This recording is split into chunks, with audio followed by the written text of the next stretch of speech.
They told us the war would be quick, clean. No real fight to speak of. I remember sitting in that cold steel briefing room, the smell of recycled air thick in my throat. Screens lined the walls, flashing maps of Earth. Little blue planet, third from its sun. Primitive, they called it. Divided. Soft. I wasn't so sure. The warning had come from the Carnati, one of the elder races, a species we'd fought before and barely lived to tell the tale. When their envoy limped into neutral space, half his face torn off, one good eye burning with something close to terror, he said 8 simple words. Do not attack the humans, they will annihilate you. Our high command scoffed, some of them even laughed. The Carnathi were ancient, yes, but cowardly, slow to adapt. Their empire was crumbling. Surely they had grown weak, superstitious. Fear of some backwater apes? Ridiculous.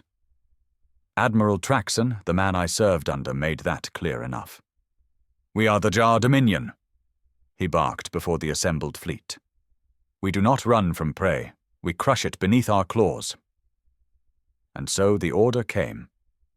Invade Earth, occupy, dominate. I was assigned to the Second Fleet. Warships 3 miles long, bristling with plasma batteries and grav cannons. Thousands of drop troopers in black armor. Bio-titans bred for one purpose, planetary subjugation. From orbit, Earth looked harmless. Blue oceans, green lands, scattered cities. We entered their system under full stealth. No resistance, no fleet to intercept us. The humans were blind, we thought, deaf to what was coming. Then came the first surprise. As soon as our ships breached low orbit, something locked onto us. Systems glitched, shields flickered. One of our cruisers, the Vareshkai, vanished in a silent bloom of fire. No warning, no known weapon signature. Panic swept the comms. Admiral Traxon ordered an immediate landing. Seize key population centers, he commanded. Find their defenses and break them. We hit the ground in London, or what used to be London. The city was eerily quiet. No civilians, no movement, not a single shot fired from the humans. Some of the younger troops joked about it. They're hiding, one sneered. But I felt it in my bones. This was a trap. Our advance was slow. Buildings were gutted, streets cratered, but we saw no enemy. Then the sky darkened. Dozens, hundreds of strange aircraft screamed overhead, far faster than our sensors could track. Railgun fire rained down. Our tanks melted. Walkers crumpled like paper. Someone screamed over the comms, "They have kinetic weapons! Hypersonic! Impossible yield!" And then the humans came. Infantry in rugged exosuits, moving with terrifying speed. No fancy plasma rifles, just lead slugs moving so fast they punched through our armor like it was cloth. They didn't fight like any enemy we'd faced. They didn't fight for land or power. They fought for blood. I saw my brothers torn apart in seconds. Our chain of command fractured. Even Admiral Traxon's personal guard was shredded in an ambush. The last order I heard from him before his signal cut out, "Retreat to orbit. The planet is lost." But it was too late. Their jamming tech severed our uplink. Our transports were already falling from the sky, blasted apart by some primitive ground-based rail network. By nightfall, of the 10,000 troops who'd landed with me, barely 200 remained.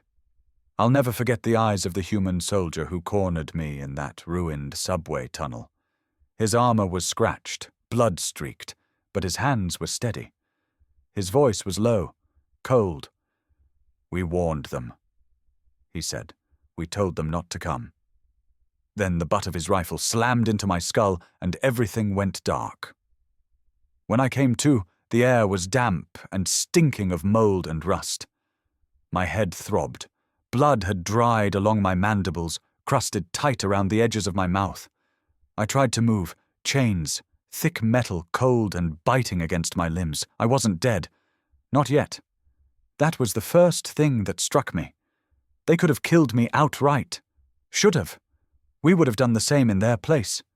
No prisoners, no mercy. But these humans, they wanted something else. I opened my eyes slowly. The space was dim, lit by crude lamps strung along concrete walls. A bunker of some kind, deep underground. Other captives were here too, Jar warriors, or what was left of them. Blooded, broken, hollow-eyed. Warriors who had survived 1,000 battles, now huddling like prey. I tasted the air. Fear, thick, choking fear. The door hissed open. 2 humans entered. Their armor was battered, the plates scorched, but they moved like wolves. One was older, grizzled, sharp-eyed, with silver along his temples. The other, younger, face masked behind a cracked visor. Both carried those brutal projectile weapons. The older man approached me, stared for a long moment. I met his gaze, refusing to bow my head. If this was the end, I'd face it standing. He knelt, voice low and cold. "You speak trade common?" I hesitated. Then, "I do." He nodded slightly. "Good. You're going to tell me everything. Fleet strength, positions, command hierarchy." I laughed, a harsh, broken sound. "You think torture will break me? We are the Jar. We do not betray." His fist slammed into my gut, sharp and precise. Not rage, just calculated pain. I gasped, chains rattling. "Wrong," he said flatly. "You already have." He tossed a battered datapad onto the table. Its screen flickered to life, displaying ship logs. Our ship logs. Fleet movements. Transmission codes. I stared in disbelief. "How?" The younger human finally spoke, voice distorted through the helmet. "We've been listening since you entered the system. Your encryption is primitive." Primitive. The word burned. The older man leaned closer. "Your kind underestimated us. You brought war to our home, thinking we were weak. But we've fought worse things than you. We've fought each other for centuries. You thought this would be clean." He stood, pacing. "We warned you. The Karnathi warned you, but arrogance—" He shook his head. "Now your fleets burn in orbit, and we haven't even begun." I struggled to process his words. Burn. No, our fleet was massive. Untouchable, wasn't it? As if reading my thoughts, he gestured to the wall. A screen flickered on, grainy footage from orbit. Jar warships listing, fires venting into the void, hulks drifting, shattered. Among them, strange human vessels, small, ugly, bristling with rail batteries, moving with impossible precision. "We don't fight like you," the old man said. "We don't rely on shields and beam weapons. We hit fast, from angles you can't predict. Your ships are big, slow, vulnerable." I swallowed the rising dread. "You will pay for this," I rasped. "The Dominion will send more fleets, 100 if necessary." His expression didn't change. "Good," he said quietly. "We'll kill them too." He turned to leave, paused at the door. "One more thing." I looked up. "You think this is war?" His voice was like ice. "It isn't. Not yet." The door slammed shut behind them, leaving only the dim hum of the bunker and the stench of fear. And in that moment, chained in the dark beneath a world we had called primitive, one terrible truth finally sank in. The humans had not begun to fight. The hours crawled by in the dark. No sound but my own breath and the faint murmurs of the other prisoners. I didn't know how long we'd been down here. Days, maybe. Time blurred in captivity. Hunger gnawed at me. Pain throbbed through my body. But worse than all of it was the knowing that our fleet, our glorious fleet, was burning above this cursed planet. It wasn't supposed to be this way. I was a veteran of 12 campaigns. I'd fought the Skarn in the ice fields of Velos, crushed the Thalith enclaves on Gorn Prime. Never had I seen an enemy like this. Never had I seen such cold, merciless efficiency. A low hiss broke my thoughts. The door again. This time, it wasn't soldiers. It was a human in plain clothing. An older man, lean, scarred, eyes hard as stone. Behind him came a pair of guards, rifles ready. He approached the center of the room where we hung in chains, stared at each of us like one might inspect cattle. Then he spoke. "I am Colonel Grant. You attacked my world, my people, my family." He paced slowly, deliberate. "I should let you rot down here, but Command wants answers. We need to know how deep this invasion runs." He stopped in front of me. You've survived longer than most." His gaze sharpened. "You're an officer." I said nothing. Met his stare. He nodded. "Thought so." One of the guards stepped forward, unlocking my chains. I collapsed to the floor, limbs shaking from disuse. The guards hauled me up, dragged me down the corridor, through reinforced doors, past other bunkers, until we entered a stark, steel-lined room. Bright lights, cameras, an interrogation cell. They strapped me to the chair. The colonel sat across from me, a data pad in hand. He began simply. "Tell me about your command structure." I laughed, a bitter sound. "You think I will betray my kind?" He didn't blink. "You already did the moment you landed here." Then he tapped the pad, pulling up more footage, battle logs, ships falling, entire squadrons gone, ground forces wiped out in coordinated ambushes. "You don't understand what you've done," I hissed. "The Dominion will answer this with fire. With 100 fleets, you will drown in blood." Grant leaned in, voice like steel. "You think this is new to us? You think we haven't fought endless wars among ourselves? You bring 1 fleet, we kill it. You bring 100, we turn this entire sector into a graveyard." I saw it then. Not bravado, not posturing, conviction, a species born in conflict, hardened by it. The Karnati were right. These weren't prey. These were predators who had turned their own planet into a crucible of war. And we had stepped into the furnace. Suddenly, alarms blared. The guards tensed. Grant stood swiftly, speaking into a comm unit. "What's happening?" I demanded, heart pounding. He glanced at me, eyes cold. "Your reinforcements arrived." Hope flared. Had High Command sent relief? Was the Dominion here to crush this defiant world? But Grant's next words killed that hope in an instant. "Our fleet's already engaging them. Yours won't even make orbit." A grainy feed appeared on the monitor. Fresh Jar warships, sleek, deadly, emerging from hyperspace. Dozens of them. But they were met immediately by human strike groups, smaller vessels swarming like hornets, firing kinetic slugs that shredded shielding, cutting through hulls. One by one, the new ships died. Flashes of light in the void. My breath caught. "Impossible." Grant stared at the screen, voice low. "We told you." Outside, the base shook, distant rumblings of battle. But I knew, deep down, this world would not fall. Not today, not tomorrow, maybe not ever. And as I watched another Jar dreadnought break apart under relentless human fire, a terrible understanding settled over me. We hadn't just underestimated them. We had awakened them. The tremors didn't stop. Somewhere above us, deep in the crust of this cursed world, ships were falling from the sky. The very walls seemed to hum with the weight of it. Colonel Grant hadn't returned. I was left alone in the cell, my wrists raw against the cold restraints. The monitor still flickered in the corner of the room, grainy, brutal images of Jar warships breaking apart under coordinated human strikes. We had thought ourselves the masters of space combat. Our beams, our grav cannons, perfected through centuries of war.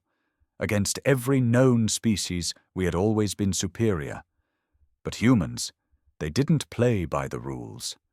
Their ships were smaller, faster, designed to absorb damage, not avoid it. Their weapons were crude, Railguns, coil guns, kinetic missiles. But they worked too well. And then there was their strategy. No grand formations, no predictable maneuvers.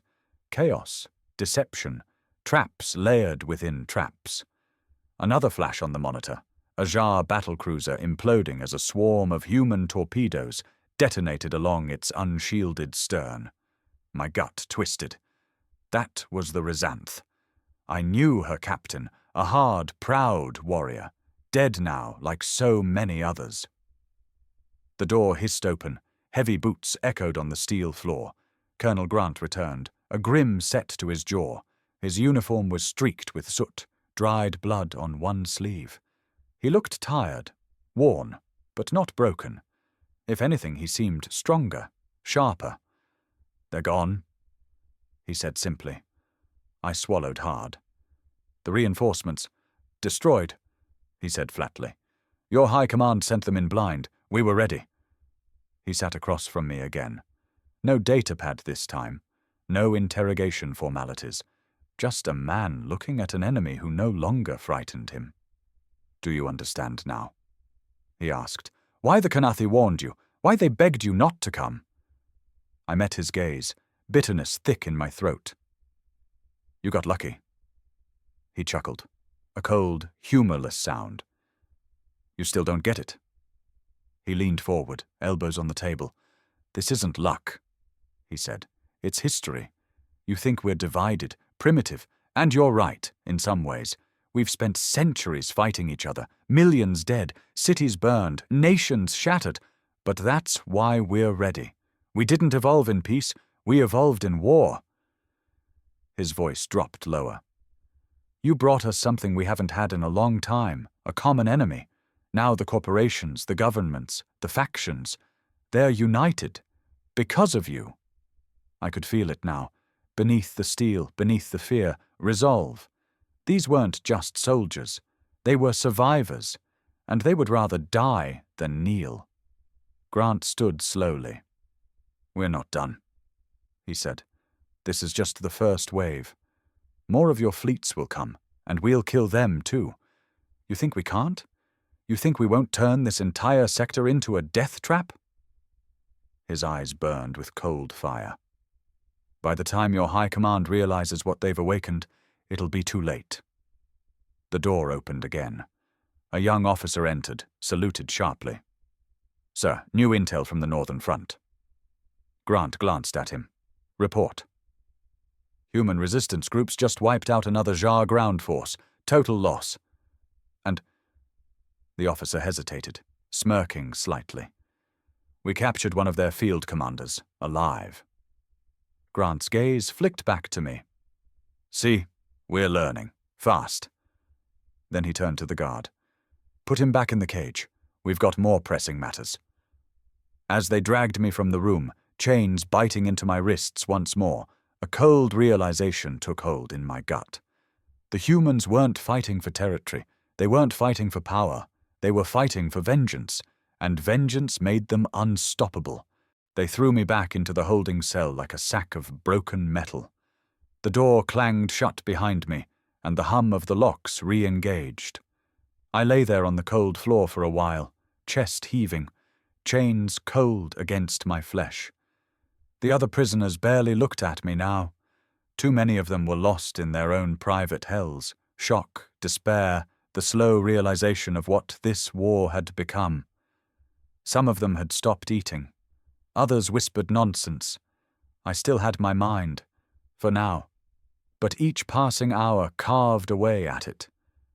Word filtered through the guards, some human soldiers talking too loudly outside the cell door, or the occasional scraps of conversation drifting in with the stale air. The news was worse than I'd feared.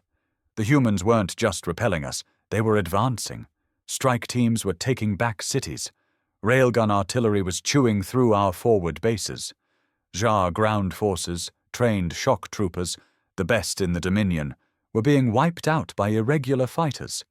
Civilians, even. They didn't fight like any other species we'd conquered. They didn't march in formation or obey predictable command structures. Small units, flexible, mobile, ruthless. They fought in shadows, hit supply lines, vanished before a counterattack could even form.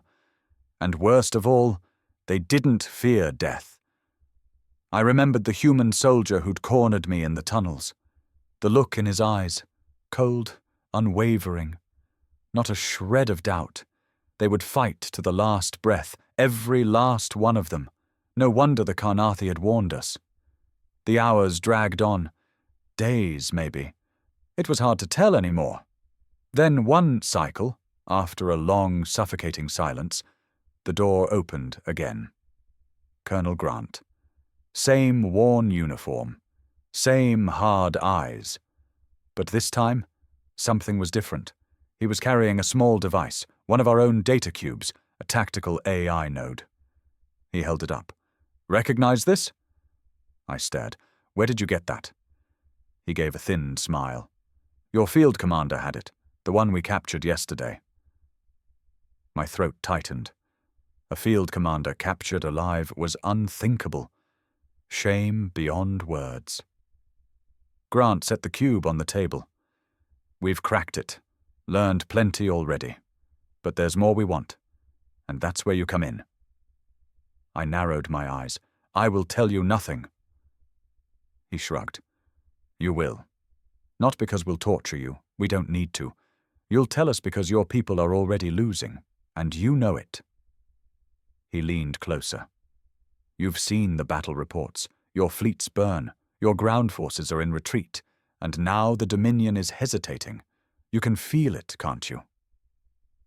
He wasn't wrong. I could feel it. The last transmissions I'd heard before the comlinks went dark.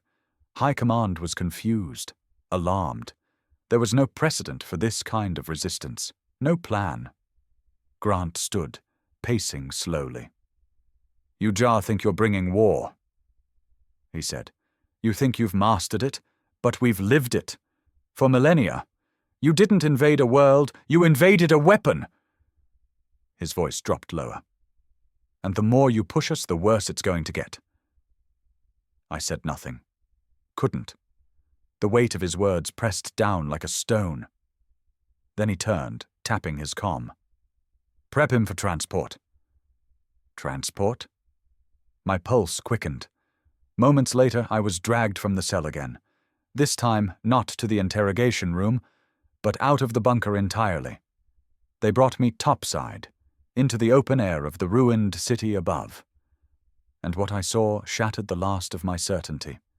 Human war machines, sleek, brutal, rolling through the streets, drones overhead, armored divisions surging forward, soldiers in battle-scarred exosuits moving with practiced efficiency. Not a civilization on its knees, not a world in collapse, a world arming for total war. And standing at the edge of the shattered skyline, I realized the truth that no Jar would dare speak. We weren't the conquerors anymore. We were the ones about to be hunted. The ride was short, brutal. They tossed me into an armored transport. Thick steel, human make, patched with scars from 100 battles. No guard spoke on the way. Just the hum of engines and the distant thunder of artillery.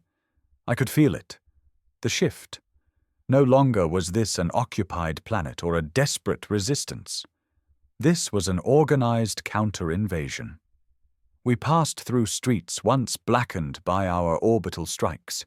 Now, human banners flew from shattered buildings.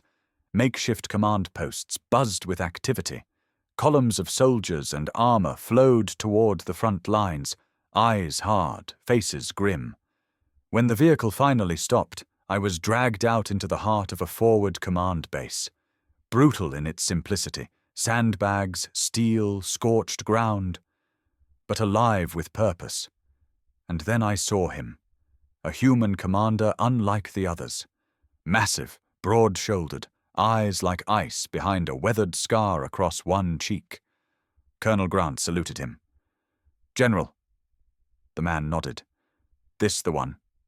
"Yes, sir. Survived the initial landing. High ranking." The general approached, studying me like one might a cornered beast. "You Jar thought you'd break us." His voice was deep, cold. But all you did was forge something stronger. He gestured around us. This war, it's not just military anymore. Civilians are arming. Resistance cells are forming by the thousands. You've unified every faction on this planet. Corporations, militias, rival nations, all of them.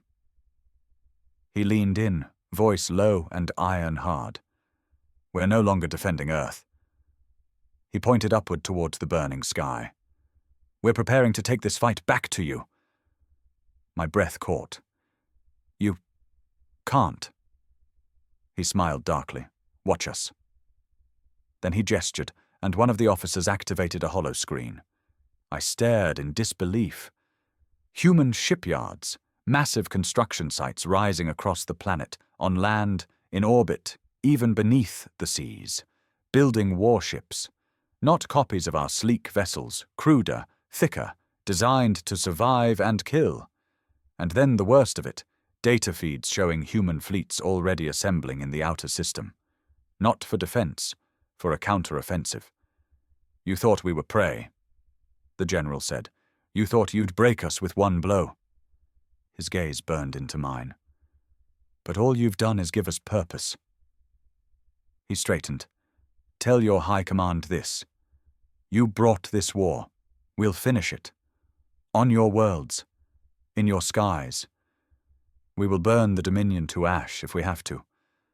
I shook my head, bile rising in my throat. You're mad. The Dominion is vast. Billions of soldiers, thousands of systems. You can't. Doesn't matter. He cut in. You brought this to our home. We will not stop. I could see it now. In their eyes, in every soldier around me, they would fight to the last man, the last bullet, the last breath. And they would come for us. The general gave one last nod to Colonel Grant. Put him on the next transport. I want the Dominion to hear this message directly. Grant grabbed me by the arm. As they hauled me toward the waiting ship, dread boiled in my gut. We had come here thinking to conquer a lesser species. Instead, we had awakened a monster. And now, no star would be safe from them. The transport wasn't one of our sleek cruisers. It was a human ship, ugly, brutal, built for function over form. Welded plates, heavy shielding, rail batteries bristling from every angle. They shackled me to a reinforced seat and sealed the hatch. Moments later, the engines roared to life, pressing me back hard. We were leaving atmosphere, punching into orbit. Through the small viewport, I saw the wreckage of our once proud fleet still drifting. Broken skeletons of jar warships, gutted by the primitive weapons we had mocked.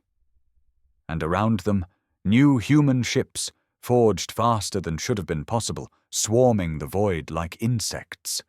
They weren't beautiful, they weren't graceful, they were built to kill. Colonel Grant sat across from me, silent. He didn't need to say anything. The message was clear enough.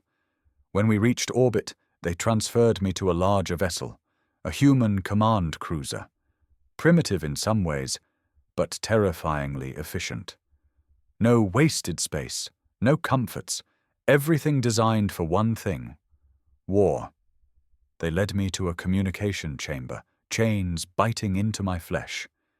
And there, before a bank of transmitters, General Hale, his name, I learned, waited. This is how it's going to be. Hale said, You're going to send a message to your high command, right now. He gestured to the open channel, already locked onto Dominion frequencies. I hesitated. They won't listen.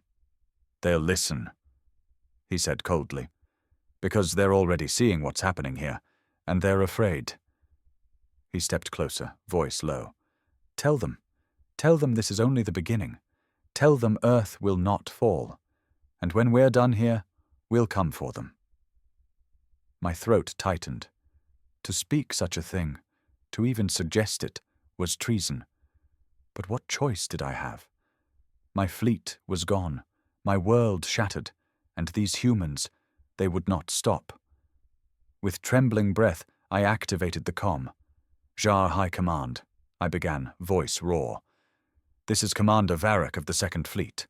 I am a prisoner of war." A long pause. Then a cold voice crackled through, High Command's envoy. "Commander Varric, report." I swallowed hard. My gaze flicked to General Hale, who nodded grimly. "The invasion has failed?" I said, voice shaking. "Our fleets have been destroyed. Our ground forces decimated. The humans, they are not what we believed." Silence on the other end. I forced the words out. "Do not send more fleets. Do not escalate. If you do, they will annihilate every last ship." A cold sweat beaded my brow. I had done it. The unthinkable. The channel hissed with static, then the envoy's voice. Harder now. "Commander, what have you done?" I glanced at General Hale. He leaned in, speaking directly into the channel. "You brought this war to us. You thought we would break." His voice was ice. "But now you've given us a reason to fight, and we will not stop. We will come for you, for your worlds, for your empire. Tell your leaders, Earth will see them burn." He cut the channel. The silence that followed was deafening. I slumped in my chains, heart pounding. It was done. The message had been sent. The entire Dominion would hear it. And I knew, deep in my bones, it would change everything. These humans weren't content to defend anymore. They were preparing to strike back. And when they did, the Dominion stars would burn. The ship thrummed with energy. I could feel it in my bones. The humans were no longer waiting, no longer defending. The message had gone out, echoing across the void. The Dominion would hear it. Every admiral, every warlord, every politician who had once sneered at this world of so-called primitives, and they would finally understand. They had awakened something worse than an enemy. They had awakened a hunter. Colonel Grant entered the chamber again, helmet tucked under one arm, eyes sharp. "You'll be transported soon," he said. "Back to neutral space. We'll let your people retrieve you." I stared at him, weary. "Why spare me now?" He folded his arms. "Because dead you're useless. Alive you're a messenger, a reminder." He gestured toward the viewport. I turned my head. And what I saw stole the breath from my throat. Human fleets, dozens of them, forming in orbit. New ships, fast, brutal, crewed by veterans of 1,000 ground wars. Their hulls still unfinished in places, exposed ribs of steel and composite armor. But armed to the teeth. Every dry dock on the planet was churning out more, and not just ships, troop carriers, planet crackers, orbital bombardment platforms. Grant spoke softly beside me. "Your Dominion thinks in terms of territory, borders, control." He shook his head. "We think in terms of survival and revenge." A comm beeped. One of the bridge officers called out, "General Hale requesting broadcast across fleet." Grant tapped his comm. "Patch it through." Hale's voice echoed through the ship, grim and cold. "To all forces, Phase 1 is complete. Defensive operations transitioning to counter-invasion." The crew around us moved with a grim purpose, arming systems, plotting jump coordinates. The stars beyond the viewport seemed to shimmer with a dark promise. Hale's voice continued.